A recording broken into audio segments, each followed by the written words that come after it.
I was cast as one of the Boleyn sisters in Annie when I was like 9. You're never fully dressed. You know that song that they sing on the radio?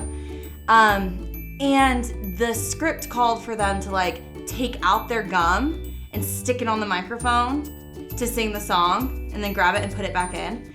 And I was, even at like 7 or 8 years old, I was a major germaphobe. And I was like, I'm not doing that. So that's my very first theater memory. Theater for me is a passion. It's something that I'm always thinking about. And if I'm not doing it, I'm thinking about it. Honestly, I was not prepared for the challenge that the first week was gonna be. Last year, I put on a junior high production in 5 weeks. And so I was like, working with adults 1 week is so much time. So I'm doing almost everything differently this round. I brought in a director, which going into this challenge, I was like, why would anyone bring on a director? Directing is the funnest part. But after the first week, I was like, I totally get it. And so for this script, it's really great. There's already been a couple things where I've gone to Skylar and been like, I'm not getting this line, or I don't like how the character is coming across here. And he's like, oh, well, I think what she's trying to do is this. And I'm like, oh my gosh, yes, that makes so much more sense. And I'm so glad that he's there to provide that different perspective. This script is simple. And the more you dive into it, there's like layers and layers and layers. I said, what inspired you to write this play? And he responded with a one-word answer, which at the time didn't feel like a lot to go off of, but it was perspective.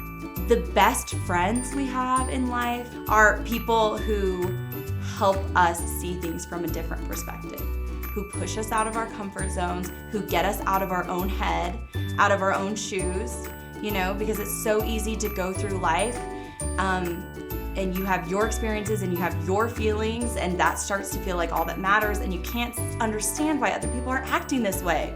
And it's always good to have someone to check you, to say, well, think about it this way, or, well, have you considered this? Or maybe you don't know the full story.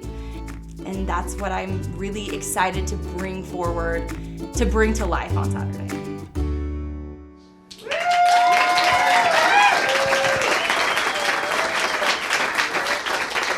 That was the first time I've seen that, so I'm as delighted as you. Thank you everyone for coming out, and please enjoy Someone Else's Eyes by Barry M. Putt Jr.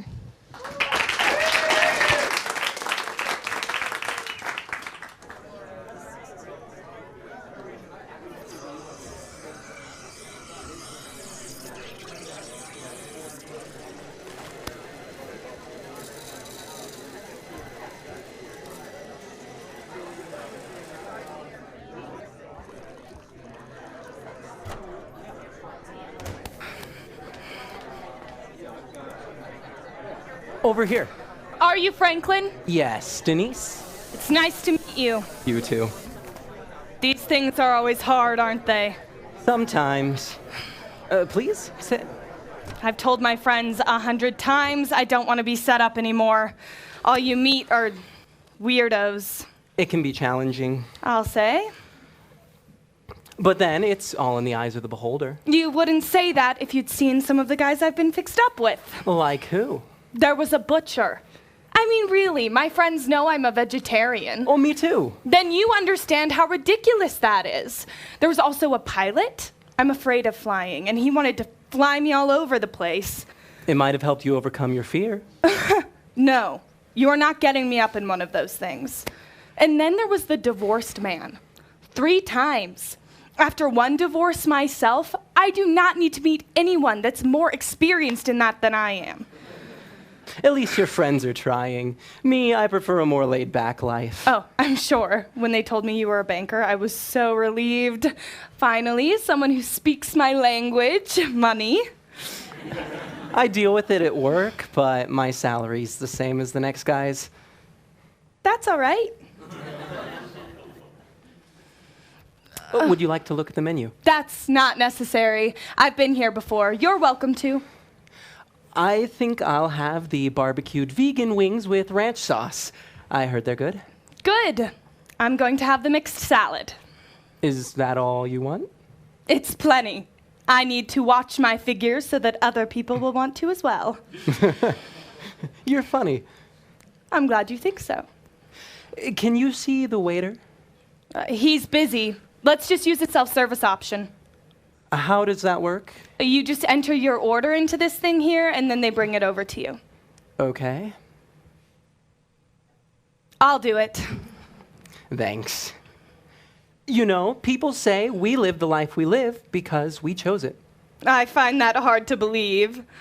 I got fired from a job last year. Got in all sorts of debt, almost lost my house. I certainly didn't choose that. Maybe you did. Were you happy there? A job's a job, right? Not always. Well, I've got a new one now. I'm getting back on my feet. That's what's important. Is it? Of course. It was getting hard keeping up. I was going around in ratty, out-of-date dresses. Who knows what people must have thought? Maybe they didn't think about it at all. Of course they did. People think about those things all the time. You're back on your feet now. Yeah. You haven't told me much about you.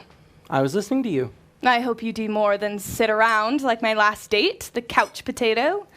Actually, I have everything I need right here. You mean you stay at home? Sometimes. I go swimming too. Laps of the public pool, good exercise. Then I take the tram up to the big ski slope. You like skiing? The atmosphere's great, so exhilarating. It sounds wonderful. I'm not so sure about the heights, though. It's not that bad. You should try it sometime. No, I'm not so sure. We could take a day trip, if you want. I need to be back by 6, though, for my dog. I'll think about it. What kind of dog do you have? A lab. Oh, they're nice, but they're so big. That's Darnie. Oh, what kind of dog is he? A Maltese.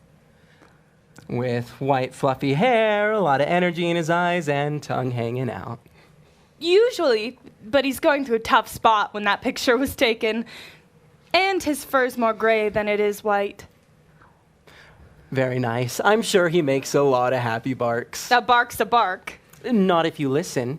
There's a clear distinction between a happy bark, a stressed bark, and a sad one.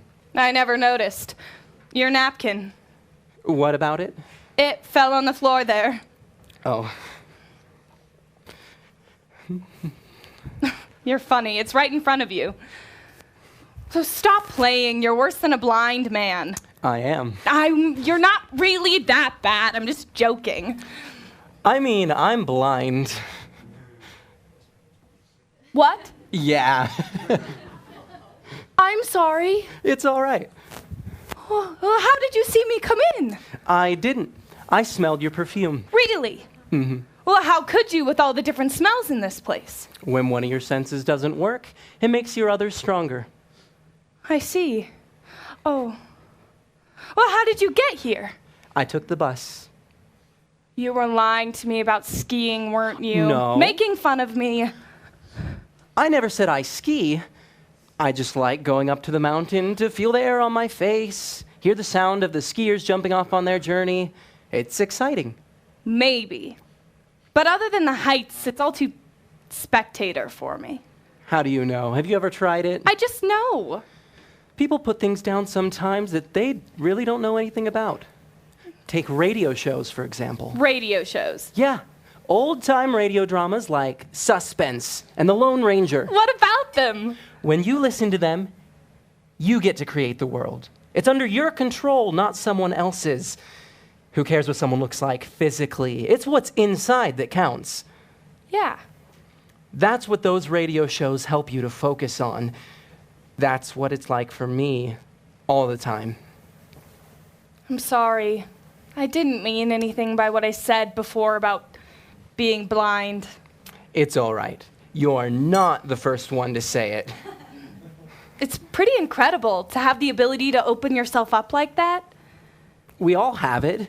Most just don't use it. I'd like to try. Then you should. Can you show me?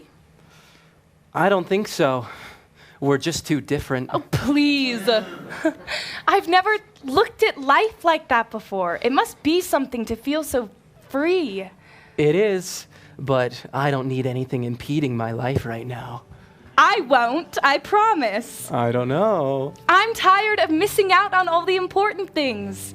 Really? Yes, please. Show me. All right. Let's give it a try. Thank you. It might not be so bad letting the blind lead the blind after all.